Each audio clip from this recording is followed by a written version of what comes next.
السلام عليكم ورحمة الله.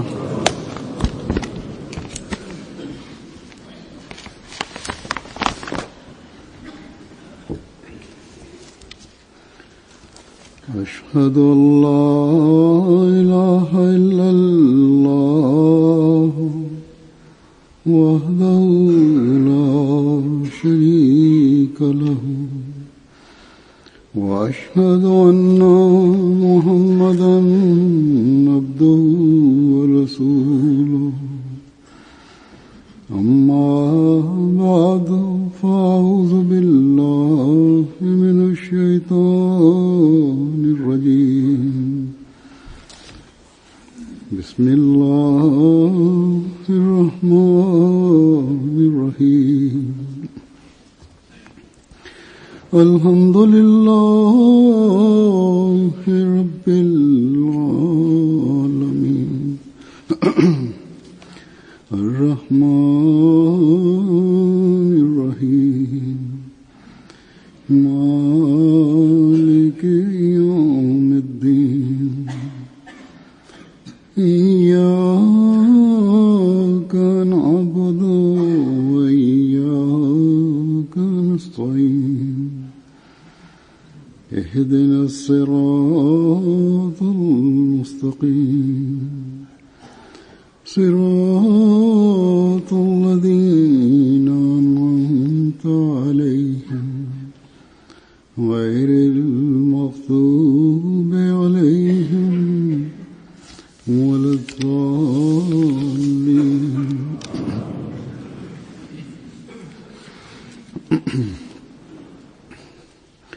கடந்த ஜும்மாவில் நான் பாகிஸ்தானுள்ள பஞ்சாப் அரசாங்கம் ஜமாத்தின் சில பத்திரிகைகளுக்கும் நூல்களுக்கும் தடை விதித்துள்ளது என்று கூறியிருந்தேன்.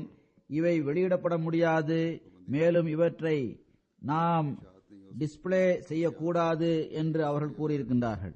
இந்த விஷயம் தொடர்பாக அங்குள்ள சில பத்திரிகைகளும் செய்திகளை வெளியிட்டுள்ளது. இன்றைய நாட்களில் போன் மூலமாகவே புகைப்படங்களின் நகல்கள் மற்றும் தூது செய்தியை அனுப்புவதற்கான பல்வேறு வகையான வழிமுறைகள் உள்ளன.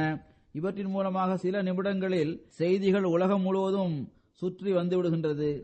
எனக்கும் இவற்றை பார்த்துவிட்டு மக்கள் கடிதம் எழுதுகின்றனர், ஃபேக்ஸ் போன்றவற்றின் மூலமாக தங்கள் கவலையை வெளிப்படுத்துகின்றனர். நாம் நினைவில் கொள்ள வேண்டும், இந்த விஷயங்கள் புதிதானவை அல்ல. அஹ்மதியா ஜமாத்தின் வரலாற்றில் இந்த பெயர்தாங்கி ஆலிம்கள் கூறியதற்கிணங்க இதுபோன்ற செயல்கள் இதற்கு முன்பும் நடந்திருக்கின்றது, நடந்து கொண்டும் இருக்கின்றன. அஹ்மதியா ஜமாத் நிறுவப்பட்ட நாளிலிருந்து அதன் துவக்க நாட்களிலிருந்தே இதுபோன்ற செயல்களை இந்த மக்கள் செய்து வருகின்றனர், செய்து கொண்டே இருப்பர். அந்த செயல்களால் இதற்கு முன்பும் ஜமாத்திற்கு ஒருபோதும் இழப்பு ஏற்படவில்லை, இதனால் வருங்காலத்திலும் இழப்பு ஏற்படாது இன்ஷா அல்லாஹ். இவர்களால் இப்படிப்பட்ட இழப்புகளை ஏற்படுத்தவே முடியாது. எந்த ஒரு தடையும் ஹஜ்ரத் மஸீஹ் மவ்ஊத் அலைஹிஸ்ஸலாம் அவர்களது இந்த இறை இயக்கத்தை இந்த விஷயங்கள் மூலம் தடை செய்கின்ற எந்த மகனையும் எந்த ஒரு தாயும் ஈண்டெடுக்கவில்லை. இந்த பெயர்தாங்கி ஆலிம்கள் மற்றும் இவர்கள் பக்கம் பார்க்கின்ற அரசாங்கங்களுக்கு அஹ்மதியத்தின் முன்னேற்றத்தை பார்த்து பொறாமை வெளிப்படுத்தி காட்டுவதற்கு ஏதாவது சாக்கு போக்கு தேவைப்படுகிறது. இந்த பொறாமையில் இவர்கள் எந்த அளவு குருடர்களாக இருக்கின்றனர் என்றால் இவர்களது அறிவு மீது முற்றிலும் திரை விழுந்து விட்டது.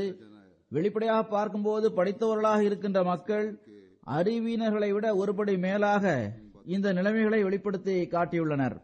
ஒருபோதும் இவர்கள் இஸ்லாத்தின் அழகிய போதனைகள் மற்றும் ஹஜ்ரத் நபிகள் நாயகம் ஸல்லல்லாஹு அலைஹி வஸல்லம் அவர்களின் மகிமையையும் உயர்ந்த தகுதியையும் ஹஜ்ரத் வாக்களிக்கப்பட்ட மஸீஹ் அலைஹிஸ்ஸலாம் அவர்கள் எவ்வாறு எடுத்துக் கூறியுள்ளார்கள் என்பதை அறிய முயற்சி செய்யவே இல்லை.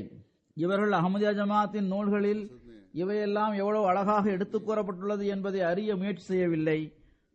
அரபு நாட்டிலிருந்தும் மற்ற சமுதாயங்களிலிருந்தும் நீதியை விரும்புகின்ற முஸ்லிம்கள் உண்மை என்ன என்பதை பார்க்கும்போது, அது பற்றி ஜமாத் பிரசுரங்களிலும் நூல்களிலும் பார்க்கும்போது உண்மை என்ன என்பது அவர்களுக்கு தெளிவாக தெரிய வருகிறது.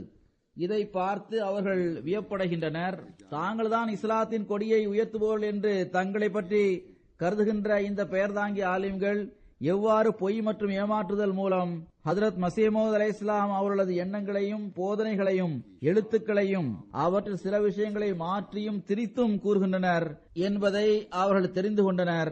இந்த ஆலிம்கள் இதைத்தான் செய்து கொண்டே செல்கின்றனர். ஹஜ்ரத் வாக்களிக்கப்பட்ட மஸீஹ் அலைஹிஸ்ஸலாம் அவர்கள் ஹஜ்ரத் நபிகள் நாயகம் ஸல்லல்லாஹு அலைஹி வஸல்லம் அவர்களது உயர் தகுதி, இஸ்லாத்தின் அழகிய போதனை ஆகியவற்றை எவ்வாறு எடுத்துக் கூறியுள்ளார்கள் என்பதை பார்த்து MTA-வில் வருகின்ற நமது லைவ் டிவி புரோகிராமிலும் கடிதங்கள் மூலமாகவும் இதை பற்றி இப்போது அகமதி அல்லாத பெரும்பாலார் எங்களுக்கு இந்த உயர் தகுதி மற்றும் மகிமை பற்றி இப்போதுதான் தெரிய வந்துள்ளது.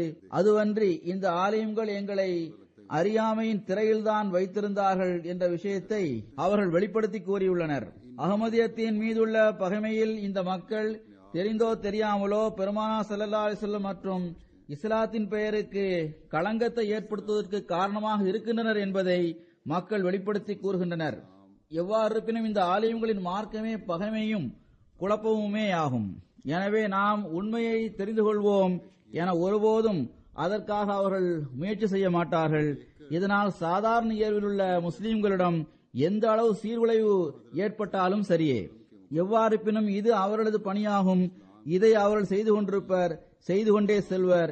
ஏனென்றால் மார்க்கத்தை விட தமது சுய நலம்தான் இவர்களுக்கு மிகவும் பிரியமானதாக இருக்கின்றது.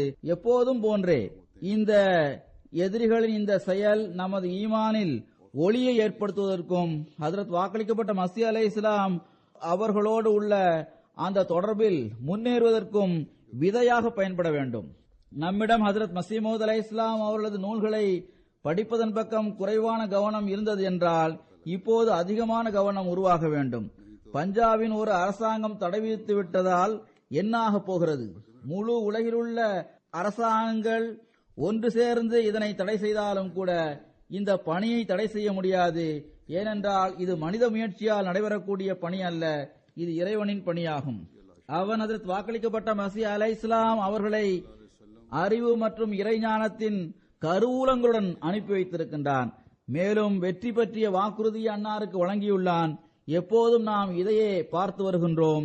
பெரும் பெரும் தடைகள் மற்றும் எதிர்ப்புகளுக்கு பிறகும் கூட ஜமாத்தின் முன்னேற்றம் இன்னும் அதிகமாகிக் கொண்டே இருக்கின்றது. தங்களது எண்ணத்தில் எவர்கள் நமக்கு எதிராக இந்த நடவடிக்கையை எடுத்துள்ளனரோ இது ஒரு சாதாரண தடைதான். எந்த அளவு நம்மை அமுக்குவார்களோ அந்த அளவு அல்லாஹ் நம்மீது தனது அருள்களை அதிகமாக்குகின்றான் இன்ஷா அல்லாஹு தாலா. இப்போதும் சிறந்த நிலை உருவாகும். எனவே இது கவலைப்பட வேண்டிய விஷயம் அல்ல. எனவே அதிகமாக கவலைப்பட வேண்டிய தேவையும் நமக்கு இல்லை. ஹஜ்ரத் வாக்களிக்கப்பட்ட மஸீஹ் அலைஹிஸ்ஸலாம் அவர்களது நூல்கள் இப்போது உலகில் வேறு சில நாட்டிலும் அச்சாகிக் கொண்டிருக்கின்றது. வெப்சைட்டிலும் இது கிடைக்கின்றது. சில நூல்களின் ஆடியோவும் இப்போது கிடைக்கின்றது. வேறு சில நூல்களின் ஆடியோ விரைவில் கிடைக்க முயற்சி மேற்கொள்ளப்படும். ஒரு காலம் இருந்தது, அப்போது வெளியிடுவதற்கு தடை விதிப்பதன் மூலம் இழப்பு ஏற்படுமே என்ற கவலை இருந்தது.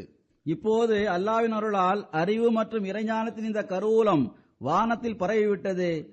ஒரு பட்டனை அமைக்கினால் அது நம் முன்னால் வந்து விடுகின்றது. நமது பணி என்னவென்றால் நாம் ஹஜ்ரத் வாக்களிக்கப்பட்ட மஸீஹ் அலைஹிஸ்ஸலாம் அவர்களது ஞானம் மற்றும் அவர்களது நூல்களிலிருந்து பயன்பெறுவதற்கு முயற்சி செய்ய வேண்டும்.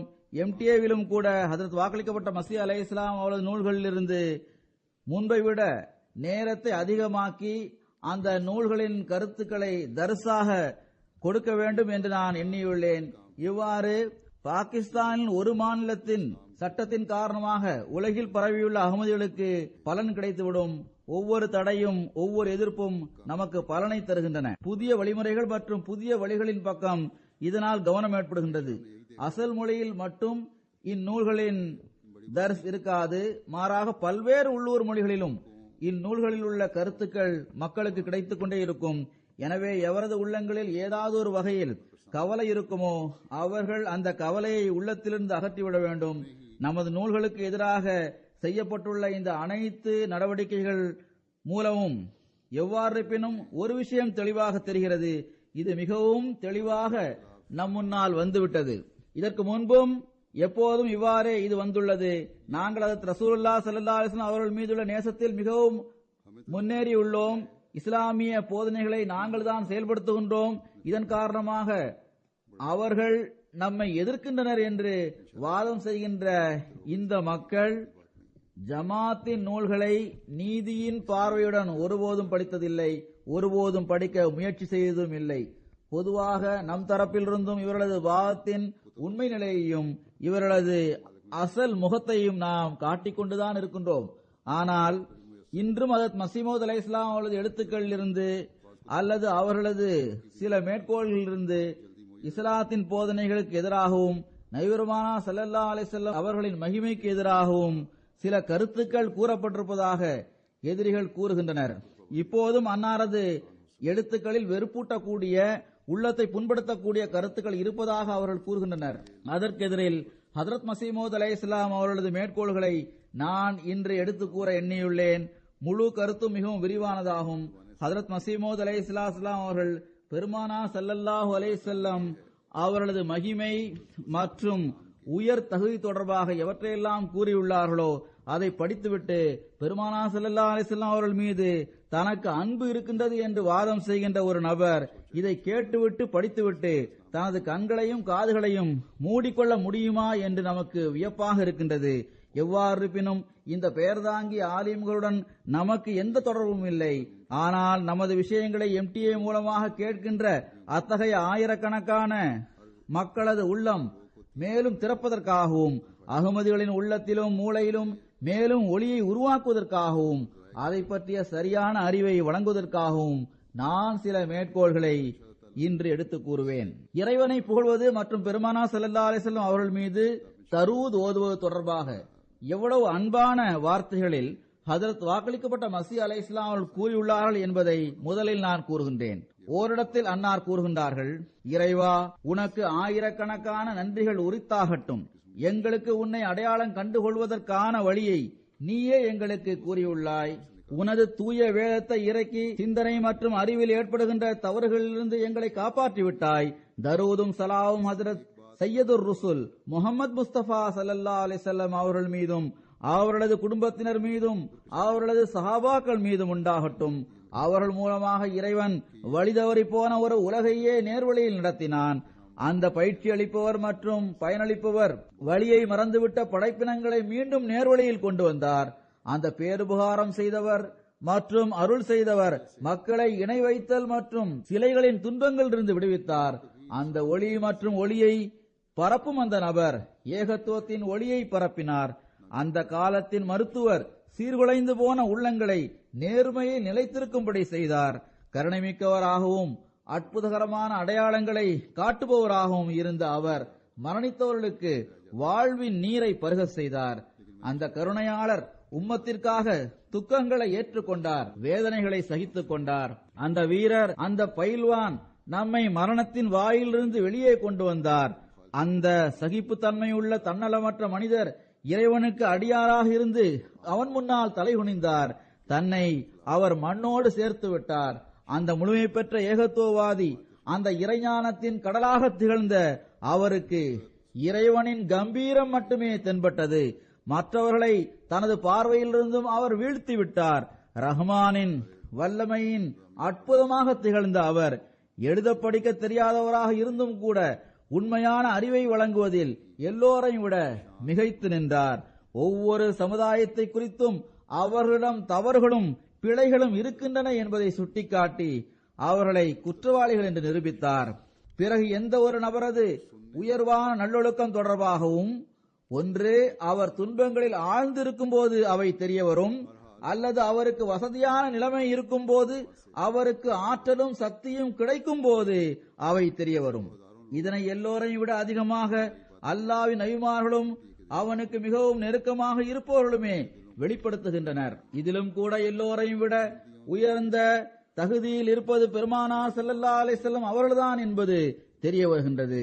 பெருமானார் ஸல்லல்லாஹு அலைஹி வஸல்லம் அவர்களது நல்லொழுக்கம் துன்பங்களின் நாட்களிலும் வெற்றியின் காலகட்டத்திலும் எவ்வாறு இருந்தது என்பதை பற்றி ஹஜ்ரத் வாக்களிக்கப்பட்ட மஸீஹ் அலைஹிஸ்ஸலாம் அவர்கள் இவ்வாறு கூறுகின்றார்கள். நபிமார்கள் மற்றும் இறைநேசர்களின் இருப்பு மக்கள் எல்லா நல்லொழுக்கங்களிலும் அவர்களை பின்பற்றி நடக்க வேண்டும் என்பதற்காகவே இருக்கின்றது. எந்த விஷயங்களில் இறைவன் அவர்களுக்கு உறுதியாக நிலைநிற்கும் தன்மையை வழங்கியுள்ளானோ அந்த உறுதியான நிலைநிற்கும் தன்மையில் உண்மையை தேடுகின்ற எல்லோரும் உறுதியான பாதங்களுடன் நிலைநிற்க வேண்டும். அதாவது அதற்கேற்ப நடப்பதற்கு முயற்சி செய்ய வேண்டும். இந்த விஷயம் மிகவும் தெளிவாக இருக்கின்றது. ஒரு மனிதனின் உயர்வான நல்லொழுக்கம் அதற்கேற்ற சரியான தருணத்தில் வெளிப்படும் போதுதான் அது நிரூபணமாகும். ஒவ்வொரு நல்லொழுக்கத்திற்கென்றும் ஒரு தருணம் இருக்கின்றது. அது அந்த சந்தர்ப்பத்தில் வெளிப்படும் போது அந்த நல்லொழுக்கம் நிரூபிக்கப்படுகின்றது. அப்போதே அது உள்ளங்களில் தாக்கத்தை ஏற்படுத்துகின்றது. உதாரணமாக மன்னிப்பது இருக்கின்றது. பழிவாங்குவதற்கான ஆற்றல் ஒருவரிடம் இருக்கும் போது அவர் மற்றவரை மன்னிப்பது புகழ்வதற்கு தகுதியுள்ள ஒரு விஷயமாகும். தீமையிலிருந்து தவிர்ந்திருக்கும் நல்லொழுக்கம் இருக்கின்றது. ஒருவர் தனது மன இச்சையின் காரணமாக அந்த தீமையை செய்வதற்கான சந்தர்ப்பம் அவருக்கு கிடைத்த பிறகும் அவர் தீமையிலிருந்து விலகி இருப்பதில் நிலைத்திருக்க வேண்டும். எனவே நபிமார்கள் மற்றும் இறைநேசர்கள் தொடர்பான இறைவனின் எண்ணமானது அவர்களது ஒவ்வொரு வகையான நல்லொழுக்கமும் வெளிப்பட வேண்டும் என்றே இருக்கின்றது. அவை நிரூபிக்கப்பட வேண்டும் என்று இறைவன் விரும்புகின்றான். எனவே இறைவன் தனது இந்த எண்ணத்தை நிறைவேற்றுவதற்காக அவர்களது ஒளிமயமான வாழ்நாளை இரு பகுதிகளாக பங்கிட்டுள்ளான். 2 பகுதிகள் அவர்களது வாழ்வில் வருகின்றன. ஒரு பகுதி இன்னல்களிலும் துன்பங்களிலும் கழிகின்றது. அவர்களுக்கு பல வகையான துன்பங்கள் தரப்படுகிறது, தொல்லைகள் தரப்படுகின்றது. அதன் மூலமாக அவர்களது உயர்வான நல்லொழுக்கம் வெளிப்பட வேண்டும். கடுமையான துன்பங்கள் வராத வரையில் ஒருபோதும் அவை வெளிப்பட முடியாது, அவை நிரூபிக்கப்படவும் முடியாது. இவர்கள் மீது அந்த கடுமையான துன்பங்கள் இறங்காமல் இருந்தால் இந்த சமுதாயம் எப்படிப்பட்டது என்றால், துன்பங்கள் அவர்களுக்கு வருகின்ற போது அவர்கள் தமது எஜமானின் நம்பிக்கைக்கு மாற்றமாக செயல்பட மாட்டார்கள். மாறாக இன்னும் அவர்கள் முன்னேறி செல்லும் வகையில் தமது பாதங்களை எடுத்து வைப்பர் என்பது எப்படி நிரூபிக்கப்பட முடியும்? அவர்கள் கருணைமிக்க இறைவனுக்கு நன்றி செலுத்துகின்றனர். ஏனென்றால் அவன் எல்லோரையும் விட்டுவிட்டு அவர்கள் மீதே பரிவுமிக்க பார்வையை செலுத்தினான். அவனுக்காக அவனது வழியில் தொல்லைகளுக்கு ஆளாகும் தகுதியுடையவர்களாக அவர்களைத்தான் அவன் ஆக்கினான். எனவே மேலான இறைவன் அவர்கள் மீது துன்பங்களை இறக்குகின்றான். அவர்களது பொறுமை, உண்மையில் அவர்களது பாதங்கள் நிலைத்திருப்பது, அவர்களது ஆண்மை, அவர்கள் கொள்கையில் உறுதியாக நிலைத்திருப்பது, நம்பிக்கைக்கு பாத்திரமாக அவர்கள் நடந்து கொள்வது, அவர்களது வீரம் ஆகியவற்றை மக்களுக்கு வெளிப்படுத்தி காட்டி அல் இஸ்திகாமத்து ஃபௌகுல் கராமா, அதாவது கொண்ட கொள்கையில் உறுதியாக நிலைத்திருப்பது அற்புதங்களை விட உயர்வானது என்பதற்கு பொருந்தக்கூடியவர்களாக இறைவன் அவர்களை ஆக்குகின்றான். ஏனென்றால் முழுமையான பொறுமை முழுமையாக துன்பங்கள் வராதவரை வெளிப்பட முடியாது.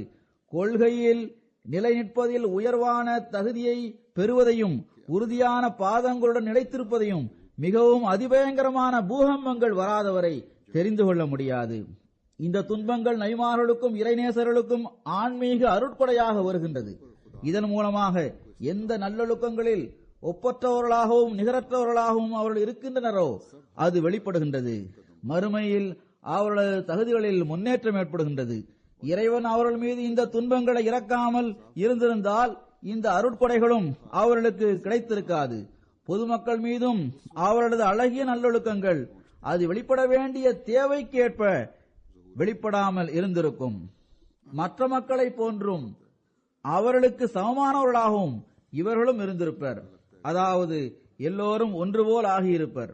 அவர்கள் இந்த சில நாட்களுக்கான வாழ்க்கையை எவ்வளவு இன்பமாகவும் சுகமாகவும் கழித்திருந்தாலும் இறுதியில் அவர்கள் அழிந்து போகும் இந்த வீட்டை விட்டு சென்று விடுவர். அப்படிப்பட்ட நிலைமையில் அவர்களது இன்பமும் மகிழ்ச்சியும் எஞ்சியிருக்காது. அவர்களுக்கு உயர்வான தகுதிகளும் கிடைக்காமல் இருந்திருக்கும். மேலும் உலகில் அவர்களது உயர் தகுதியும் ஆற்றலும் வீரமும் புகழ்பெற்று இருந்திருக்காது. அதன் மூலமாக அவர்கள் ஒப்பற்றவர்களாக திகழ்ந்திருக்க முடியாது. ஈடு இணையற்ற தனித்தன்மை கொண்டவர்களாக அவர்கள் ஆகியிருக்க முடியாது. இணையற்ற தனித்து நிற்கின்ற ஒரு நபராக அவர்கள் ஆகியிருக்க முடியாது. எவரும் சென்றடைய முடியாத அளவில் மறைவிலும் மறைவாக இருக்கக்கூடியவர்களாக அவர்கள் ஆகியிருக்க முடியாது. ஆயிரக்கணக்கான சிங்கங்கள் ஒரு உடலுக்குள் இருப்பது போன்ற வீரமிக்கவர்களாக அவர்கள் இருந்திருக்க முடியாது. இதன் மூலமாக இறை நெருக்கத்தின் உயர்வான தகுதியை அவர்கள் பெற்றிருக்க முடியாது.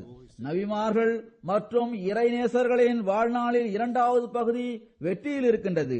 அப்போது வளத்திலும் செல்வத்திலும் மிகவும் சிறப்பான நிலையில் அவர்கள் இருப்பார்கள்.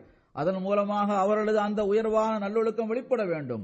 அவை வெளிப்படுவதற்கு வெற்றி பெற்றவராகவும் புகழ் பெற்றவராகவும் செல்வமிக்கவராகவும் அதிகாரம் உள்ளவராகவும் ஆட்சியில் இருப்பவராகவும் ஆற்றல் மிக்கவராகவும் அவர் இருப்பது அவசியமானதாகும்.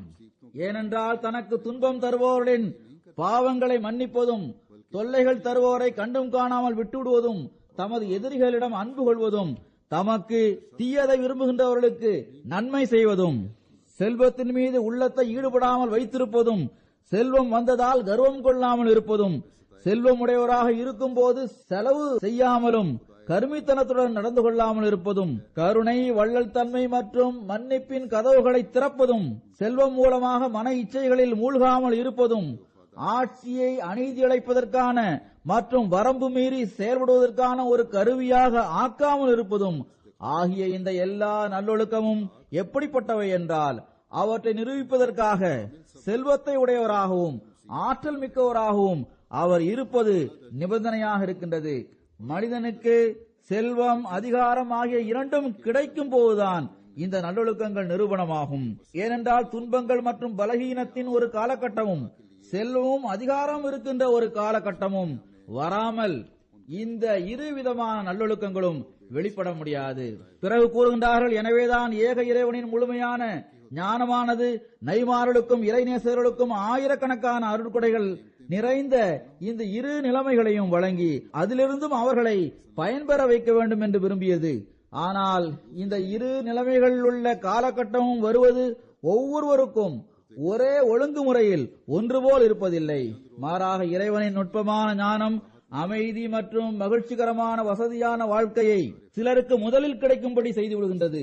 அதற்கு பிறகு துன்பங்களின் காலகட்டம் அவர்கள் மீது வருகின்றது. சிலருக்கு முதலில் துன்பங்கள் வருகின்றன, பிறகு இறுதியில் இறை உதவி அவர்களுக்கு கிடைக்கின்றது.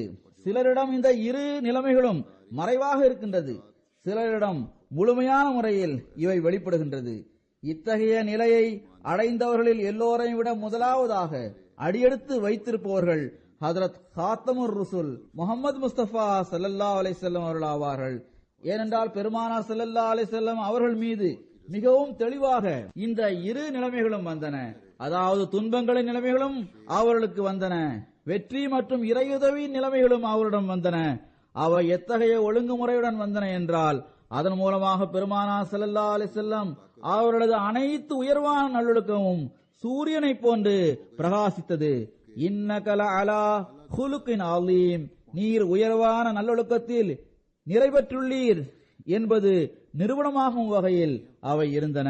பெருமானார் ஸல்லல்லாஹு அலைஹி வஸல்லம் அவர்களது இருவிதமான நல்லொழுக்கமும் உயர்வானதாகவும் சிறப்பானதாகவும் நிரூபிக்கப்பட்டிருப்பது எல்லா நபிமார்களது நல்லொழுக்கத்தையும் நிரூபிக்கின்றது. அவர்கள் தங்களது நல்லொழுக்கத்தில் சிறப்பான நிலையை அடைந்திருப்பது அவர்களது நல்லொழுக்கத்தை மட்டுமல்லாமல் எல்லா நபிமார்களது நல்லொழுக்கத்தையும் நிரூபிக்கக்கூடியதாக இருக்கின்றது. அது எவ்வாறு? பெருமானார் ஸல்லல்லாஹு அலைஹி வஸல்லம் அந்த நபிமார்களது தூதுத்துவத்தையும் அவர்களுக்கு இறக்கப்பட்ட வேதங்களையும் உண்மைப்படுத்தியுள்ளார்கள். அவர்கள் அல்லாஹ்வுக்கு நெருக்கமானவர்கள் என்பதை அவர்கள் வெளிப்படுத்தி காட்டினார்கள். இந்த ஆராய்ச்சியின் மூலம் இந்த ஆட்சேபனையும் முற்றிலும் நீங்கிவிட்டது. அதாவது அது ஹஜ்ரத் ஈசா அலைஹிஸ்ஸலாம் அவர்களின் நல்லொழுக்கம் தொடர்பாக தோன்றுகின்ற ஆட்சேபனையாகும்.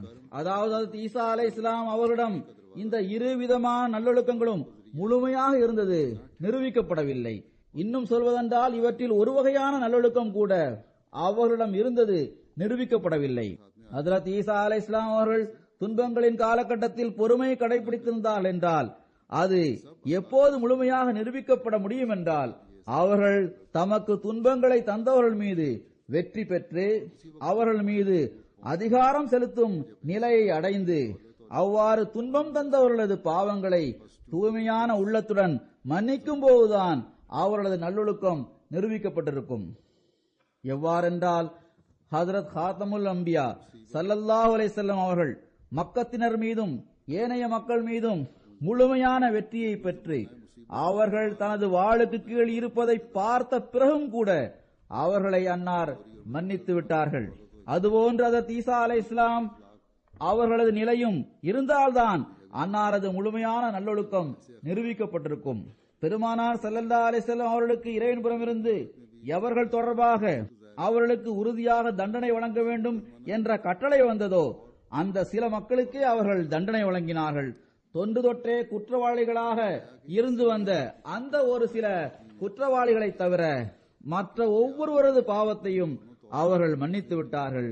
அவர்கள் மீது வெற்றி பெற்று பிறகு அவர்களை பார்த்து, லா தஸ்ரீப அலைக்குமுல் யௌம், இன்று உங்கள் மீது எந்த பிடியும் இல்லை என்று அன்னார் கூறினார்கள். எதிரிகளின் பார்வையில் சாத்தியமற்ற ஒன்றாக தெரிந்த ஒன்று அவர்களது அதிகமான மன்னிக்கும் தன்மையின் காரணமாக எதிரிகளுக்கு நடக்கக்கூடிய ஒன்றாக தெரிந்தது. அவர்கள் இழைத்த தீங்குகளை அவர்கள் எண்ணி பார்த்த போது நாம் கொலை செய்யப்படுவதை தவிர வேறு எதுவும் நிகழாது என்று அவர்களுக்கு தோன்றியது. பெருமானார் ஸல்லல்லாஹு அலைஹி வஸல்லம் அவர்களோ அந்த எதிரிகளை மன்னித்து விட்டார்கள்.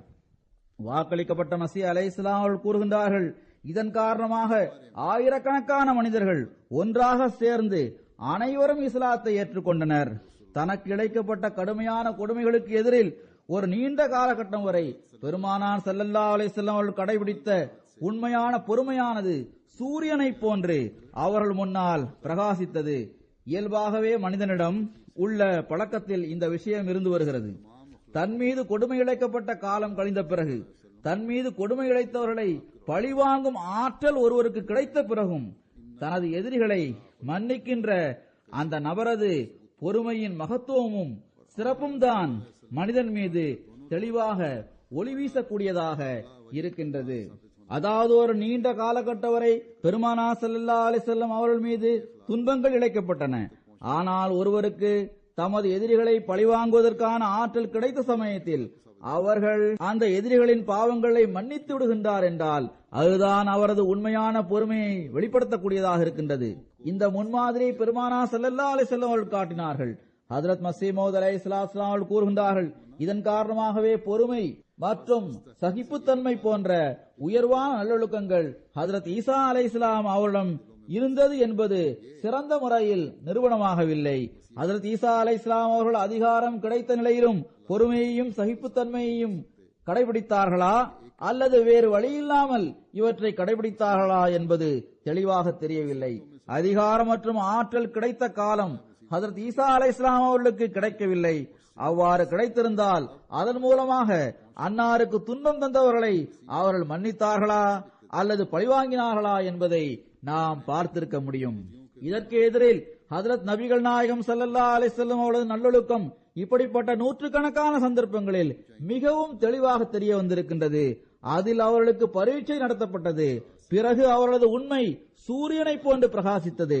கருணை, வள்ளல் தன்மை, ஈகை, தியாகம், வீரம், போதுமென்ற மனம், உலகை விரும்பாமல் இருப்பது போன்ற நல்லொழுக்கங்கள் கூட பெருமானார் ஸல்லல்லாஹு அலைஹி வஸல்லம் அவர்களிடத்தில் எந்த அளவு பிரகாசமாக ஒளி வீசியவாறு மின்னியது என்றால் ஈசா அலைஹிஸ்ஸலாம் என்ன, பெருமானார் ஸல்லல்லாஹு அலைஹி வஸல்லம் அவர்களுக்கு முன்னால் உலகில் ஒருவரது நல்லொழுக்கம் இந்த அளவு சிறந்த முறையில் பிரகாசமாக வெளிப்படும் வகையில் எந்த ஒரு நபியும் இதற்கு முன்னர் இருக்கவில்லை. மேலான இறைவன் எண்ணற்ற கருவூலங்களின் கதவுகளை பெருமானார் ஸல்லல்லாஹு அலைஹி வஸல்லம் அவர்களுக்கு திறந்து தந்தான்.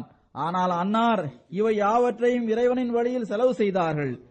எந்த வகையிலும் தனது சுகத்திற்காக ஒரு பைசாவை கூட அவர்கள் செலவு செய்யவில்லை.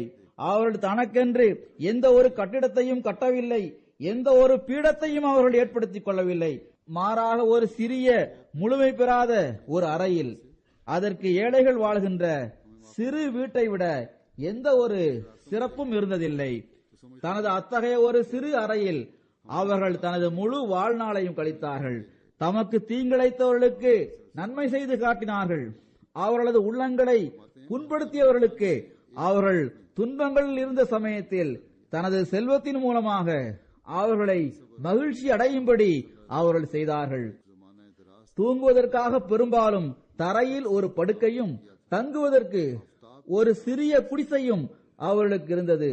சாப்பிடுவதற்காக வார் கோதுமையிலான ரொட்டி இருந்தது, அல்லது பெரும்பாலும் அவர்கள் பசியுடன் இருந்து வந்தார்கள்.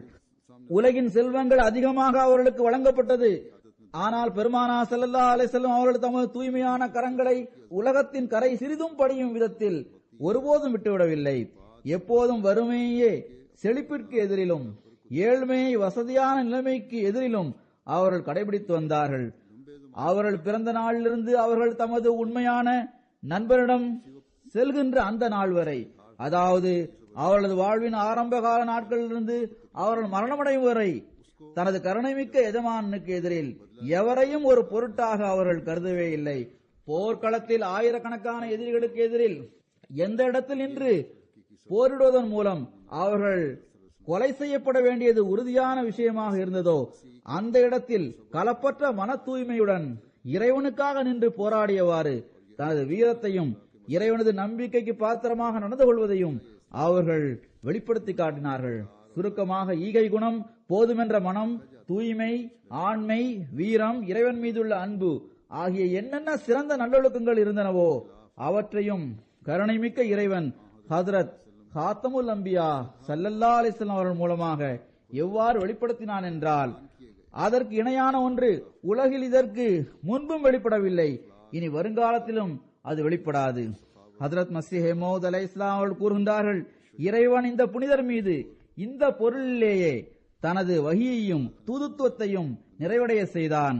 அதாவது எல்லா விதமான உயர்வான நல்லொழுக்கமும் அவர்கள் மூலமாக நிறைவடைந்து விட்டன. வஹாதா ஃபதுலுல்லாஹி யூதீஹி மையஷாஉ, இது அல்லாஹ்வின் அருளாகும், தான் நாடியவர்களுக்கு இதனை அவன் வழங்குகின்றான்.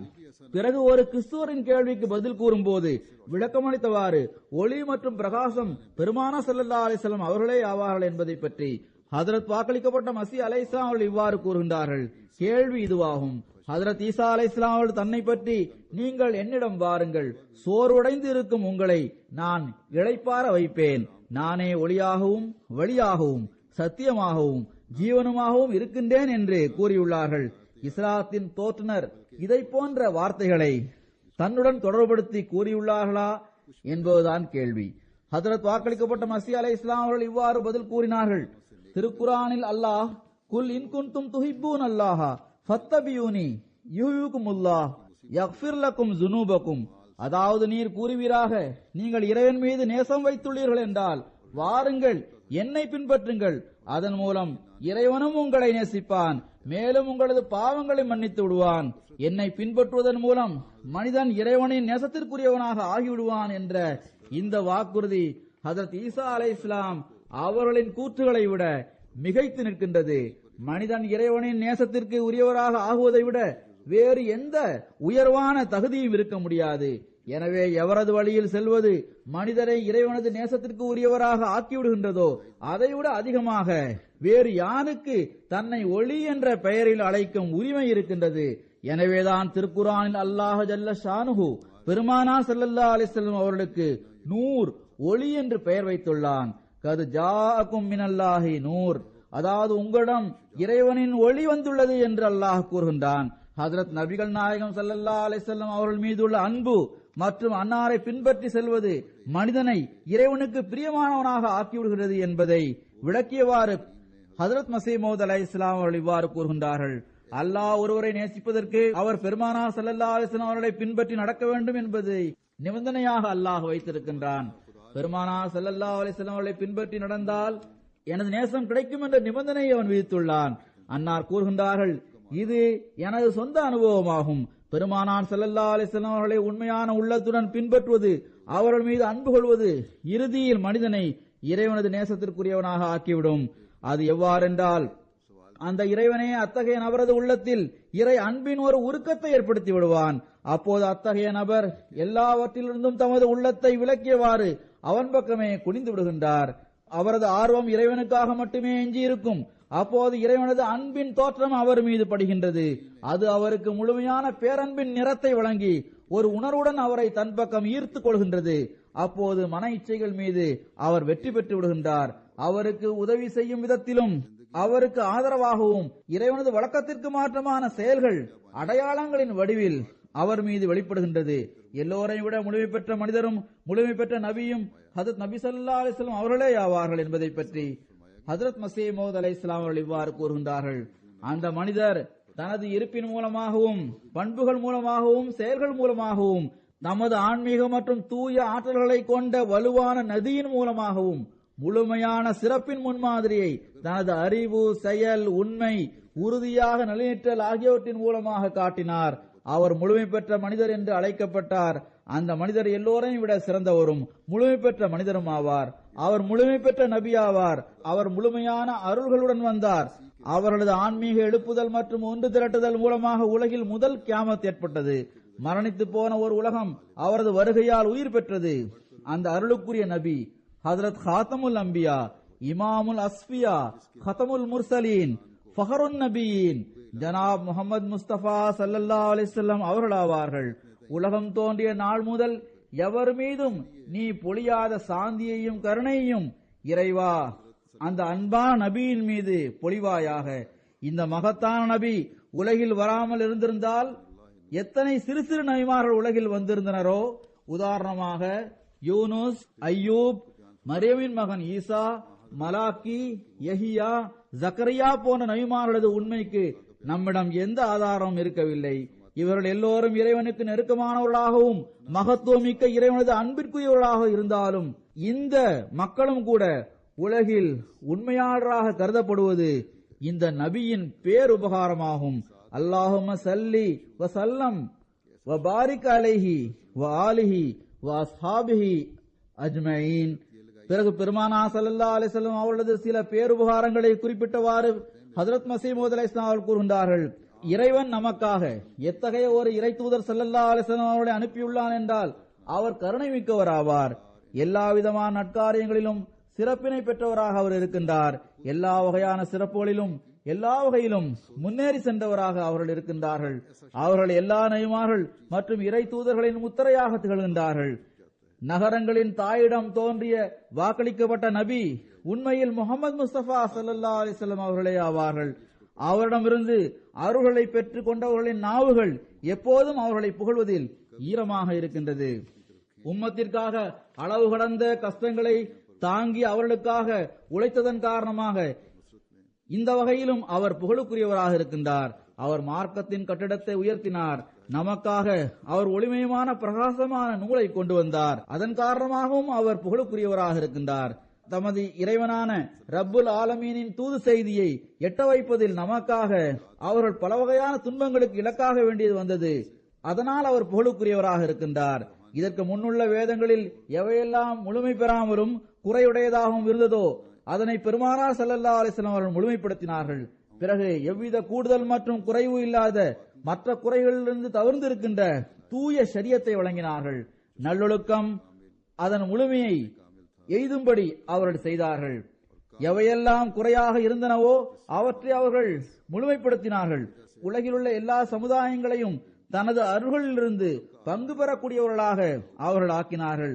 மிகவும் சிறந்த சொற்செறிவுள்ள பொருட்செறிவுள்ள கூற்றுகள் மூலமாகவும் மிகுந்த ஒளிமிக்க இறை அறிவிப்புகள் மூலமாகவும் நேர்வழிக்கான பாதையை அவர்கள் காட்டித் தந்தார்கள்.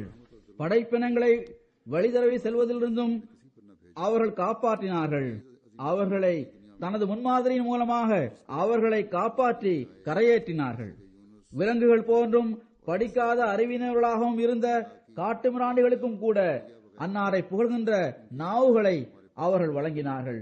அவர்கள் மீது நேர்வழியின் ஆவியை ஊதினார்கள். அவர்களை எல்லா தூதர்களுக்கும் வாரிசுகளாக ஆக்கிவிட்டார்கள். அவர்களை எந்த அளவு அவர்கள் தூய்மைப்படுத்தினார்கள் என்றால் அவர்கள் அல்லாஹ்வின் திருப்தியில் தங்களை மாய்த்து கொண்டனர். அல்லாஹ்விற்காக அவர்கள் தண்ணீரை போன்று தங்களது இரத்தத்தை ஓடச் செய்தனர். முழுமையான கீழ்ப்படிதலுடன் அவர்கள் தங்களை முற்றிலுமாக அல்லாஹ்விடம் ஒப்படைத்து விட்டனர். பிறகு மறுபக்கம் அவர்கள் தனித்தன்மை கொண்ட மிகவும் நுட்பத்திலும் நுட்பமான இறைஞானத்தின் கருத்துக்கள் அடங்கியுள்ள போதனைகளை வழங்கி அவர்களது உணவகத்திலிருந்து உணவு உண்பவர்களை உண்மையான சிறப்பிற்குரிய தகுதி வரை கொண்டு சென்றார்கள். அவர்களது நல்லொழுக்கத்தையும் உயர்வானதாக ஆக்கினார்கள். அவர்களது அறிவையும் இறைஞானத்தையும் உயர்வானதாக ஆக்கினார்கள். அவர்களது வழிகாட்டல் மூலமாக மேலாள இறைவன் வரை சென்றடையும் வழிகளை நாம் நமது கண்களால் கண்டோம். ஆன்மீகத்திலும் அவர்களை உயர்வான நிலைக்கு அன்னார் கொண்டு சென்றார்கள். நாங்கள் பூமியில் புதையின்ற பிறகு அவர்கள்தான் எங்களை வானம் வரை கொண்டு சென்று விட்டார்கள். அல்லாஹ்வே நட்கூலி வழங்கும் நாள் வரை என்றென்றும் நிரந்தரமாக பெருமானார் ஸல்லல்லாஹு அலைஹி வஸல்லம் அவர்கள் மீது உனது சாந்தியையும் கருணையையும் பொழிவாயாக. பெருமானார் ஸல்லல்லாஹு அலைஹி வஸல்லம் அவர்களது தூய குடும்பத்தினர் மீதும் அவர்களுக்கு உதவி செய்த அவர்களிடமிருந்து உதவிகளை பெற்ற அன்னாரது கண்ணியத்திற்குரிய சஹாபாக்கள் மீதும் உனது சாந்தியையும் கருணையையும் பொழிவாயாக. அந்த சஹாபாக்கள் இறைவனால் தேர்ந்தெடுக்கப்பட்ட ஜமாத்தாக இருந்தார்கள். அவர்கள் தமது உயிர், கண்ணியம், செல்வம், சந்ததிகள் ஆகியவற்றை விட அல்லாவிற்கு முன்னுரிமை வழங்கினார்கள். ரலியல்லாஹு அன்ஹும் அஜ்மஈன். பிறகு பெருமானார் ஸல்லல்லாஹு அலைஹி வஸல்லம் அவரது ஹதமுன் நுபுவத் என்ற உயர் தகுதியின் அருள்களை பற்றி குறிப்பிட்டவாறு ஹஜ்ரத் மஸீஹ் மவ்ஊத் அலைஹிஸ்ஸலாம் அவர்கள் கூறுகின்றார்கள், எங்களது எஜமானரான ஹஜ்ரத் முஹம்மது ஸல்லல்லாஹு அலைஹி வஸல்லம் அல்லாஹ்வின் நபியாகவும் தூதராகவும் இருக்கின்றார்கள் என்று நாங்கள் நம்புகின்றோம். பெருமானார் ஸல்லல்லாஹு அலைஹி வஸல்லம் அவர்கள் கொண்டு வந்த மார்க்கம் எல்லா மார்க்கங்களை விடவும் சிறந்ததாகும். பெருமானார் ஸல்லல்லாஹு அலைஹி வஸல்லம் அவர்கள் ஹாத்தமுல் அம்பியாவாக இருக்கின்றார்கள் என்பதன் மீதும் நாங்கள் ஈமான் கொண்டுள்ளோம். அவரது அருளின் மூலமாக எவருக்கு தர்பியத் வழங்கப்பட்டிருக்கின்றதோ அவரே அவர்களுக்கு பிறகு நபியாக வர முடியும். அவர் அவரது முன்னறிவிப்புக்கு ஏற்ப வந்திருக்க வேண்டும். இதை தவிர வேறு எவரும் நபியாக வர முடியாது. ஹதமுன் நுபுவத் என்பதன் பொருள் நபித்துவத்தின் சிறப்புகள் நமது நபியாகவும் நபிமார்கள் மற்றும் தூதர்களில் சிறந்தவராகவும் இருப்பவர் மூலமாக முடிவடைகின்றது என்பதாகும்.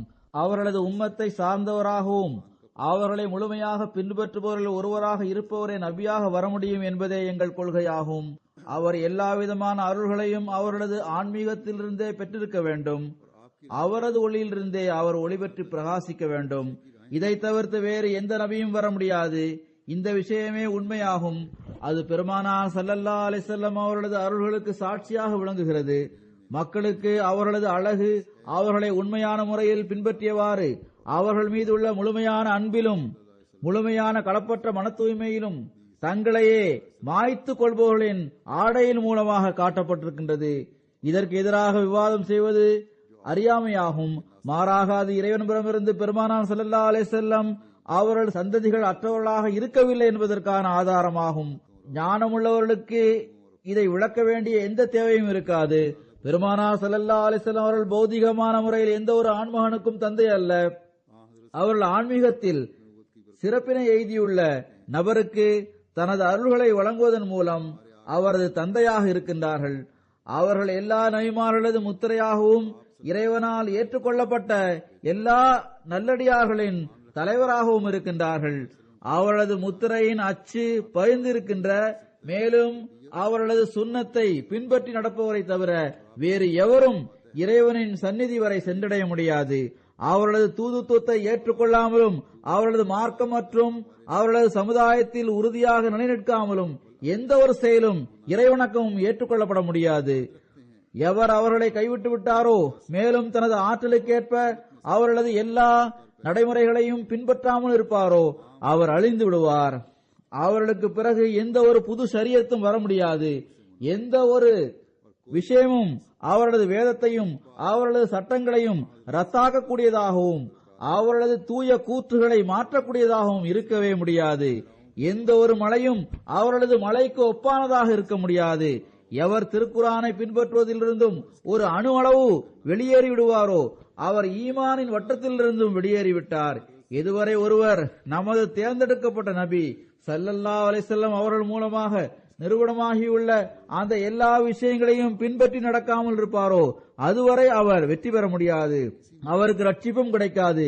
எந்த நபர் அவர்களது கட்டளைகளில் ஒரு அணு அளவை கூட விட்டுவிடுவாரோ அவர் அழிவின் குழியில் விழுகின்றார். எவர் இந்த உம்மத்தை சார்ந்தவர் என்று தன்னை கூறிக்கொண்டு அதற்கு பிறகும் தான் நபி என்று வாதம் செய்துவிட்டு அவருக்கு தர்பியத் படைப்பினங்களில் சிறந்தவரான சையதுனா முஹம்மது முஸ்தபா ஸல்லல்லாஹு அலைஹி வஸல்லம் அவரது அருள் மூலமாக வழங்கப்பட்டுள்ளது. அவர்களது முன்மாதிரி பின்பற்றாமல் அவரிடம் எந்த உண்மையும் இல்லை. மேலும் திருக்குரான் ஹாத்தமு ஷரியத்தாக இருக்கிறது என்ற கொள்கையை கொண்டவராக இல்லாமல் இருந்தால் அப்படிப்பட்ட நபர் அழிந்து விடுபவராகவும் உறுதியாக காஃபிராகவும் தீயவராகவும் இருக்கின்றார். எந்த நபர் நபி என்று வாதம் செய்துவிட்டு பெருமானார் ஸல்லல்லாஹு அலைஹி வஸல்லம் அவரது உம்மத்தை சார்ந்தவராக அவர் இருக்கின்றார் என்றும் எவற்றையெல்லாம் அவர் பெற்றாரோ அவற்றை அவர் பெருமானார் ஸல்லல்லாஹு அலைஹி வஸல்லம் அவரது அருள்களிலிருந்தே பெற்றார் என்றும் அவர் அவரது தோட்டத்தின் ஒரு பழமாகவும் அவரது மலையின் ஒரு துளியாகவும் அவரது ஒளியின் ஒரு பிரதிபலிப்பாகவும் இருக்கின்றார் என்ற கொள்கையை உடையவராக இல்லாமல் இருந்தால் அப்படிப்பட்ட நபர் சாபத்திற்குரியவராக இருக்கின்றார். அத்தகைய நபர் மீதும் அவருக்கு உதவி செய்பவர்கள் மீதும் அவரை பின்பற்றுபவர்கள் மீதும் அவரது நண்பர்கள் மீதும் இந்த அனைவரின் மீதும் இறைவனின் சாபம் இருக்கின்றது. இப்போது வானத்தின் கீழ் நமது நபி முஜ்தபா ஸல்லல்லாஹு அலைஹி வஸல்லம் அவர்களை தவிர அவர்களை அறியாத வேறு எவரும் நபியாக இருக்க முடியாது. அவ்வாறே திருக்குரானை தவிர எங்களுக்கு வேறு எந்த வேதமும் இல்லை. யார் இதை எதிர்க்கின்றாரோ அவர் தன்னைத்தானே அழிவில் ஆழ்த்திக் கொள்கின்றார். இப்போது பரிந்துரை செய்யக்கூடியவர் பெருமானா ஸல்லல்லாஹு அலைஹி வஸல்லம் அவர்கள் மட்டுமே ஆவார்கள் என்பது தொடர்பாக ஹஜ்ரத் வாக்களிக்கப்பட்ட மஸீஹ் அலைஹிஸ்ஸலாம் அவர்கள் இவ்வாறு கூறுகின்றார்கள். மனித இனத்திற்கு பூமியின் மேற்பரப்பில் திருக்குரானை தவிர வேறு எந்த வேதமும் இல்லை. ஆதமின் மக்களுக்கு முகமது முஸ்தபா ஸல்லல்லாஹு அலைஹி வஸல்லம் அவர்களை தவிர இப்போது எந்த தூதரும் பரிந்துரையாளரும் இல்லை. எனவே ஆற்றலும் கம்பீரமும் மிக்க அந்த தூதரிடம் உண்மையான அன்பு கொள்ள முயலுங்கள். பிறருக்கு அவரை விட எவ்வகை பெருமையும் கொடுக்காதீர்கள். இதனால் நீங்கள் வானில் மீட்பிற்குரியவராக எழுதப்படுவீர்கள். மேலும் நினைவில் கொள்ளுங்கள், ரட்சிப்பு என்பது மரணத்திற்கு பின்னர் நிகழ்வதன்று, மாறாக இவ்வுலகில் தனது ஒளியை காட்டுவதே உண்மையான ரட்சிப்பாகும். ரட்சிப்பு கிடைக்கப்பெற்றவர் யார்? இறைவன் இருக்கின்றான் என்பது உண்மை என்றும் அவனுக்கும் படைப்பினங்களுக்கும் இடையே பரிந்துரை செய்பவர் முஹம்மது முஸ்தபா ஸல்லல்லாஹு அலைஹி வஸல்லம் அவர்கள் ஆவார்கள் என்றும் வானத்தின் கீழ் அம்மானபியின் சம தகுதியில் இருக்கும் வேறு எந்த தூதரும் இல்லை என்றும் திருக்குரானின் சம தகுதியில் இருக்கும் வேறு எந்த ஒரு மறையும் இல்லை என்றும் உறுதியாக நம்புவரே ரட்சிப்பை பெற்றவராவார். எவரும் என்றென்றும் உயிர் வாழ்வதை இறைவன் விரும்பவில்லை. ஆனால் இறைவனால் தேர்ந்தெடுக்கப்பட்ட இந்த நபி எப்போதும் உயிருடன் இருக்கின்றார். ஆரம்ப நூற்றாண்டுகளில் தனது சமுதாயம் இழந்துவிட்ட அந்த பொருள்களை மூசா அலைஹிஸ்ஸலாம் அவர்கள் பெற்றுக் கொண்டார்கள். ஹஜ்ரத் முஹம்மது முஸ்தபா ஸல்லல்லாஹு அலைஹி வஸல்லம் அவர்கள் ஹஜ்ரத் மூசா அலைஹிஸ்ஸலாம் அவர்களின் நபித்துவத்தின் தொடர் இழந்துவிட்ட அந்த பொருள்களை பெற்றுக் கொண்டார்கள். முகம்மதிய தொடர் மூசா அலைஹிஸ்ஸலாம் அவர்களது தொடருக்கு பகரமாக இருக்கின்றது. ஆனால் மகிமையில் மூசாவுக்கு ஒப்பானவர் மூசாவை விட 1000 மடங்கு சிறந்தவராக இருக்கின்றார்.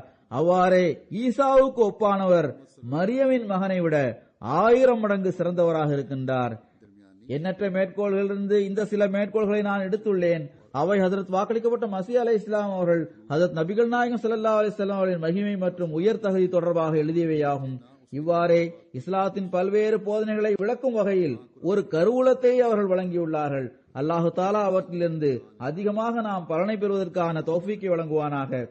இஸ்லாத்தின் கொடியை உயர்த்துவதாக கூறுகின்ற பெயர்தாங்கி மக்களுக்கும் அல்லாஹ் அறிவை வழங்குவானாக. அவர்கள் பெருமானார் ஸல்லல்லாஹு அலைஹி வஸல்லம் அவர்களது உண்மை பேரன்பர் கூறும் விஷயங்களை கேட்கும்படி செய்வானாக. மேலும் அவர்கள் முஸ்லிம் பொதுமக்களுக்கு சரியான முறையில் வழிகாட்டக்கூடியவர்களாக ஆகட்டும். தொழுகைக்கு பிறகு நான் 2 ஜனாசா தொழுகைகளை தொழ வைப்பேன். முதலாவது ஜனாசா தர்வேஷான காதியானை சார்ந்த முகமது மூசா சாஹிபுடையதாகும். இவர் 2015ஆம் ஆண்டு மே மாதம் 10ஆம் தேதி தமது 95வது வயதில் வஃபாத்தாகிவிட்டார்கள். இன்னா லில்லாஹி வ இன்னா இலைஹி ராஜிஊன். மர்ஹூம் தமது வாழ்நாளில் கடைசி வரை இங்குமங்கும் நடந்து கொண்டே இருந்தார்கள். வஃபாத்திற்கு 4 நாட்களுக்கு முன்னர் அஹ்மதியா முச்சந்தியில் வைத்து தெருவில் கீழே விழுந்து விட்டதன் காரணமாக நெற்றி பொட்டில் காயம் ஏற்பட்டது. இதன் காரணமாக 4 நாட்கள் வரை அமுதசரஸில் உள்ள மருத்துவமனையில் அன்னார் இருந்து வந்தார்கள். இதற்கு பிறகு நூர் ஹாஸ்பிட்டலில் வைத்து இவர்கள் வஃபாத்தானார்கள். மர்ஹூம் வசியத் செய்தவர் ஆவார். இவரது குடும்பத்தினருக்கு முதலாவது கிலாபத்தின் காலகட்டத்தில் பையத் செய்து ஜமாத்தில் இணைவதற்கான தௌஃபீக் கிடைத்தது. மர்ஹூம் ஷேக்பூரா மாவட்டத்தில் உள்ள சையது வாலா என்ற கிராமத்தை சார்ந்தவர் ஆவார். 1946இல் இவர்கள் ராணுவத்தில் பணிபுரிந்து வந்த அந்த சமயத்தில் தனது பணியை விட்டுவிட்டு காதியானில் வசிக்க ஆரம்பித்ததும் ஹஜ்ரத் முஸ்லிமோர் ரலியல்லாஹு அன்ஹு அவர்கள், நீங்கள் என்ன வேலை செய்கின்றீர்கள் என்று கேட்டதற்கு, நான் ராணுவத்தில் பணிபுரிந்து வந்தேன், இப்போது அந்த வேலையை விட்டுவிட்டு சுயமாக வேலை செய்ய ஆரம்பித்துள்ளேன் என்று கூறினார்கள். அப்போது ஹஜ்ரத் முஸ்லிமோர் ரலியல்லாஹு அன்ஹு அவர்கள், எனக்கு உங்களது தொண்டு தேவைப்படுகின்றது என கூறினார்கள். அப்போது பாகிஸ்தான் பிரிவினையும் ஏற்பட்டுக் கொண்டிருந்தது. 1946இல் தனது வேலையை இவர்கள் விட்டார்கள். நீங்கள் ஹிஜ்ரத் செய்து பாகிஸ்தான் செல்ல வேண்டாம், காதியானிலே தங்கியிருங்கள் என்று ஹஜ்ரத் முஸ்லிமோர் ரலியல்லாஹு அன்ஹு அவர்களிடம் கூறினார்கள். பிறகு அவர்கள் காதியானிலே தங்கிவிட்டார்கள். இவ்வாறு அவர்கள் காதியானில் இருந்த 313 தர்வேஷ்களில் ஒருவராக இருந்து வந்தார்கள். மிகவும் நட்பாக்கியத்துடன் தர்வேஷாக இருந்த அந்த நாட்களை கழித்தார்கள். பல வருடங்களாக சதரஞ்சன் அஹ்மதியாவின் அலுவலகங்களிலும் குறிப்பாக தாருல் மசீஹிலும் தொண்டாற்றக்கூடிய தௌஃபீக் அன்னாருக்கு கிடைத்தது. மர்ஹூமிற்கு 2006இல் யூகேயின் ஆண்டு மாநாட்டில் தர்வேஷிகளின் பிரதிநிதியாக வந்து கலந்து கொள்வதற்கான தௌஃபீக் கிடைத்தது. உலகளாவிய பையத் நிகழ்ச்சியிலும் இந்தியாவின் பிரதிநிதியாக இருப்பதற்கான தௌஃபீக் அவர்களுக்கு கிடைத்தது. அவர்கள் எல்லோரையும் விட முன்னர் வந்து அமர்ந்திருந்தார்கள். இவர் தனக்கு பின்னால் 2 மகள்களையும் 3 மகன்களையும் விட்டு சென்றுள்ளார். அவர்களது மகனான லத்தீப் சாஹிப் அவர்கள் ஜமாத்திற்கு தொண்டு செய்து ஓய்வு பெற்றுள்ளார்கள். அவளது மனைவி 2014 ஆண்டு மே மாதம் 30ஆம் தேதி வஃபாத்தானார்கள். இவர்கள் தர்வேஷாக இருந்த அந்த நாட்களை மிகவும் பொறுமையுடன் கழித்திருக்கின்றார்கள். அல்லாஹ் மர்ஹூமின் தகுதியை உயர்த்துவானாக. இவரது சந்ததிகளுக்கும் இந்த பெரியோரின் அடிச்சோடுகளை பின்பற்றி செல்வதற்கான தௌஃபீக்கை வழங்குவானாக. இரண்டாவது ஜனாசா சையது மீர் முகமது இஸ்மாயில் சாஹிப் ரலியல்லாஹு அன்ஹு அவரது மகளான சாஹிப்சாதி சையது அமத்துர் ரஃபீக் சாஹிபா உடையதாகும். 2015ஆம் ஆண்டு மே மாதம் 6ஆம் தேதி தனது 80வது வயதில் இவர்கள் வஃபாத்தாகிவிட்டார்கள். இன்னா லில்லாஹி வ இன்னா இலைஹி ராஜிஊன். ஹஜரத் மீர் முகமது இஸ்மாயில் சாஹிப் அவர்கள் 2 திருமணங்களை செய்திருந்தார்கள். முதல் மனைவிடமிருந்து அவர்களுக்கு பிள்ளைகள் இல்லை. 1917ஆம் ஆண்டில் மதிப்பிற்குரிய அமத்துல் லத்தீப் பேகம் சாஹிபா அவர்களை இரண்டாவதாக அண்ணா திருமணம் செய்தார்கள். அவர்கள் மூலமாக அல்லாஹ் அவர்களுக்கு 7 மகள்களையும் 3 மகன்களையும் வழங்கினான். சாஹிப்சாதி அமத்துர் ரஃபீக் சாஹிபா அவர்கள் 8வதாக பிறந்தார்கள். மிகவும் சிறந்த அறிஞராக இவர்கள் இருந்தார்கள். அமைதியாக இருக்கின்ற இயல்பை கொண்டவர்களாக இருந்தார்கள். இவர்களது மகனான ஹமீதுல்லா நுஸ்ரத் பாஷா அவர்கள் ஃபஸ்லே உமர் மருத்துவமனையில் மருத்துவராக இருக்கின்றார்கள். அவர்கள் எழுதுகின்றார்கள், எனது தந்தையாரான அசதுல்லா பாஷா சாஹிப் அவர்கள் 1953இல் அமெரிக்காவில் கல்வி கற்று வந்த சமயத்தில் அஹ்மதியத்தை ஏற்றுக்கொண்டார்கள். 1960ஆம் ஆண்டில் ஹஜரத் மிர்சா பஷீர் அஹமத் சாஹிப் அவர்கள் எனது தாயாரை எனது தந்தையார் மணமுடிக்க வேண்டும் என்று எனது தந்தையாருக்கு ஆலோசனை கூறினார்கள். பிறகு இவ்வாறு கூறினார்கள், எங்களுக்கு 2 மாமா இருந்தனர். முதல் மாமா பெரும் சூஃபியாக இருந்தார்கள். அவர்கள் டாக்டர் மீர் முகமது இஸ்மாயில் சாஹிப் ஆவார்கள். அவர்கள் அதற்கு அம்மாஜானின் சகோதரர் ஆவார்கள். சிறிய மாமா மிக பெரும் ஆலிமாக இருந்தார்கள். அதாவது மீர் இஸ்ஹாக் சாஹிப் அவர்கள் மிக பெரும் ஆலிமாக இருந்தார்கள். எனவே உங்களுக்கு பெரிய மாமாவின் மகள் சாஹிப்சாதி அமத்துர் ரஃபீக் சாஹிபா அவர்களை திருமணம் செய்து வைக்கின்றோம் என்று கூறினார்கள். அதற்கு இவர்களது தந்தை, எனது உறவினர்கள் அனைவரும் அகமதி அல்லாதவர்கள் ஆவர் என்றார்கள். எனவே நான் இந்த வரன் தொடர்பாக எப்படி பேச முடியும் என்று கேட்டார்கள். அதற்கு அவர்கள், உங்களது கார்டியனாக நான் இந்த வரன் தொடர்பாக பேசுகிறேன் என்று ஹஜரத் மிர்சா பஷீர் அஹமத் சாஹிப் அவர்கள் சொன்னார்கள். 1961ஆம் ஆண்டு நவம்பர் மாதம் 5ஆம் தேதி அவர்களது திருமணம் நடைபெற்றது. அதே நாளில் ருக்ஸத்தானாவும் இருந்தது. ஹஜரத் சையத் மரியம் சித்திகா சாஹிபா அவர்கள் ஹமீதுல்லா பாஷா சாஹிப் அவர்களிடம் கூறினார்கள், உங்கள் தாயாருக்கு திருமணம் நடந்த போது முஸ்லிமோ ரலியல்லாஹு அவர்கள் நோய்வாய்ப்பட்டிருந்தார்கள். திருமணத்தின் போது மிர்சா பஷீர் அஹமத் சாஹிப் அவர்கள் துவா செய்தார்கள். அவர்களது பிரதிநிதியாக செயல்பட்டார்கள். அதற்கு பிறகு ஹஜரத் முஸ்லிமோத் ரலியல்லாஹு அவர்களை சந்திக்க வந்த சமயத்தில் அவரை சந்தித்துவிட்டு திரும்பும் போது ஹஜரத் முஸ்லிமோத் ரலியல்லாஹு அவர்கள் அசதுல்லா பாஷா சாஹிபிடம், நான் உங்களுக்கு எனது மகளை தந்துள்ளேன் என்று கூறுங்கள் என்று கூறினார்கள். இவர்களது மகன் ஹமீதுல்லா பாஷா சாஹிப் வாழ்வை ஜமாத்திற்காக அர்ப்பணித்தவர். ஃபஸ்லே உமர் மருத்துவமனையில் டென்டல் சர்ஜனாக இருக்கின்றார். இரண்டாவது மகன் ஹிசர் பாஷா துபாயில் இருக்கின்றார். இவரது மகளான ஃபர்தானா பாஷா அவர்கள் வாழ்வை அர்ப்பணித்துள்ள டாக்டர் குலாம் அஹமது ஃபரூக் சாஹிப் அவர்களின் மனைவி ஆவார்கள். இவர்களும் ரப்வாவில் கம்ப்யூட்டர் செக்ஷனில் பணியாற்றுகின்றார்கள். அமத்துர் ரஃபீக் சாஹிபா அவர்களுக்கு நீண்ட காலமாக கராச்சியின் நாயிப் சதர் லெஜ்னாவாக தொண்டாற்றுவதற்கான வாய்ப்பு கிடைத்தது. முட்டுவலியின் காரணமாக அவர்களுக்கு கஷ்டம் இருந்து வந்தது. அவ்வாறு இருந்தும் மேல் மாடியில் உள்ள அலுவலகங்களுக்கும் அவர்கள் சென்று வந்தார்கள். எல்லா இடத்திற்கும் சென்று வருவார்கள். இதன் காரணமாக அவர்களது துன்பம் மேலும் அதிகரித்து விட்டது. ஆனால் தமது கடமைகளை நிறைவேற்றாமல் இவர்கள் விட்டுவிடவில்லை. ஏழைகளை மிக அதிகமாக கவனிக்கக்கூடியவர்களாக இவர்கள் இருந்தார்கள். வழக்கத்திற்கு மாற்றமாக மிகவும் அதிகமாக ஏழைகளுக்கு உதவி செய்து வந்தார்கள். கிலாபத்துடன் எந்த அளவு பற்று இருந்தது என்றால், கிலாபத்திற்கு எதிராக எந்த விஷயம் பேசப்பட்டாலும் அதனை அவர்களால் சகித்துக் கொள்ள முடியாது. 1974இல் அப்போதுள்ள அந்த நிலைமையில் சில விருந்தினர்கள் இவர்களது வீட்டிற்கு வந்திருந்தனர். உணவிற்கான மேஜையில் எல்லோரும் அமர்ந்திருந்த சமயத்தில் யாரோ ஒருவர் அசம்பிளியின் நடவடிக்கையின் போது 3வது கலிஃபா அவர்கள் இவ்வாறு சொல்வதற்கு பகரமாக இவ்வாறு சொல்லியிருக்க வேண்டும் என்று கூறினார். அப்போதே அவர்கள் தமது விரலால் சைகை செய்தவாறு கடுமையாக அவ்வாறு கூறியதை தடை செய்தார்கள். மேலும் இதற்கு மேல் ஒரு வார்த்தை கூட என்னால் கேட்க முடியாது என்று அவரிடம் கூறினார்கள். உடனடியாக அவ்வாறு பேசுவதை அன்னார் தடுத்து விட்டார்கள். கிலாபத்துடன் நம்பிக்கைக்கு பாத்திரமான தொடர்பு அவர்களுக்கு இருந்து வந்தது. பிறகு அல்லாஹ்வுடனும் இவர்களுக்கு குறிப்பான தொடர்பு இருந்து வந்தது. இவர்களது மகன் கூறுகின்றார்கள், எனது தந்தையார் பணியிலிருந்து ஓய்வு பெற்ற பிறகு பென்ஷன் மூலமாக வாழ்நாள் கழிந்தது. மிகவும் வறுமை இருந்து வந்தது. அப்போது ஒரு நாள் தாயார், நான் இருக்கும்போது எனது தந்தையாரிடம், எனக்கு அல்லாஹ்வின் தரப்பிலிருந்தும் வல்லாஹு கைருர் ராசிகீன், அல்லாஹ் சிறந்த முறையில் வாழ்வாதாரத்திற்கான ஏற்பாட்டை செய்பவன் ஆவான் என்ற நற்செய்தி எனக்கு கிடைத்தது என்று கூறினார்கள். அதற்கு பிறகு இவரது கணவர் உலக வங்கியில் அட்வைசராக பணிபுரிந்தார். கன்சல்டன்சிக்கான ஃபீஸ் கிடைக்க ஆரம்பித்தது. இதனால் வருமானம் பெருகியது. இவர்களுக்கு உலகத்துடன் எந்த பற்றும் இருக்கவில்லை. இவர்களது மகள் ஃபர்ஹானா சாஹிபா கூறுகின்றார்கள், எனது தாயாரின் எல்லா பொருள்களையும் நான் சேகரிப்பதற்கு 15 நிமிடமே ஆனது என்று கூறுகின்றார்கள். இவரிடம் இருந்த இன்னொரு சிறப்பம்சம், இவரது மாமனார் வீட்டை சார்ந்த அனைவருமே அகமதி அல்லாதவர்களாக இருந்தனர். முஸ்லிமோ ரலியல்லாஹு அவர்கள் உங்களது அகமதி அல்லாத உறவினர்களை எப்போதும் கருத்தில் கொள்ள வேண்டும் என்று போதனை செய்திருந்தார்கள். இவரது மகள் கூறுகின்றார், எனது தாயார் இந்த போதனைக்கேற்ப சிறப்பாக செயல்பட்டார்கள். முழு வாழ்நாளும் அகமதி அல்லாத தமது உறவினர்களுடன் நல்ல முறையில் அவர்கள் நடந்து கொண்டார்கள். அந்த உறவினர்கள் அவர்களை எதிர்த்து வந்தார்கள். அவ்வாறிருந்தும் அவர்களது எதிர்ப்பு இருந்தும் கூட அவர்களுடன் எனது தாயார் நல்ல முறையில் நடந்து கொண்டார்கள். இறுதியில் அவர்கள் வஃபாத்தான சமயத்தில் அந்த அகமதி அல்லாதவர்களில் சிலர், இவர்களைப் போன்று எங்களுடன் அனுதாப உணர்வுடன் நடந்து கொண்டவர்கள் மற்றும் எங்களுக்கு நல்லதை விரும்பியவர்கள் வேறு யாரும் இல்லை என்று கூறியிருந்தார்கள். அல்லாஹு தாலா மர்ஹூமாவின் தகுதியை உயர்த்துவானாக. அவருடைய சந்ததிகளுக்கு நன்மைகள் நிலைத்திருக்கும் தௌஃபீக்கை வழங்குவானாக.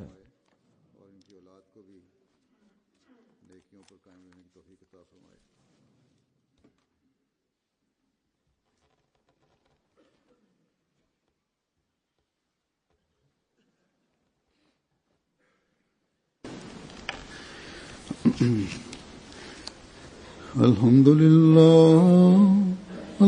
لله نحمده ونستعينه ونستغفره ونؤمن به ونتوكل عليه ونعوذ بالله من شرور أنفسنا ومن سيئات أعمالنا. من يهده الله فلا مضل له ومن يضلل فلا هادي له. ونشهد أن لا إله إلا الله ونشهد أن محمدا عبده ورسوله. عباد الله رحمكم الله، إن الله يأمر بالعدل والإحسان وإيتاء ذي القربى وينهى عن الفحشاء والمنكر والبغي يعظكم لعلكم تذكرون. اذكروا الله يذكركم وادعوه يستجب لكم ولذكر الله أكبر.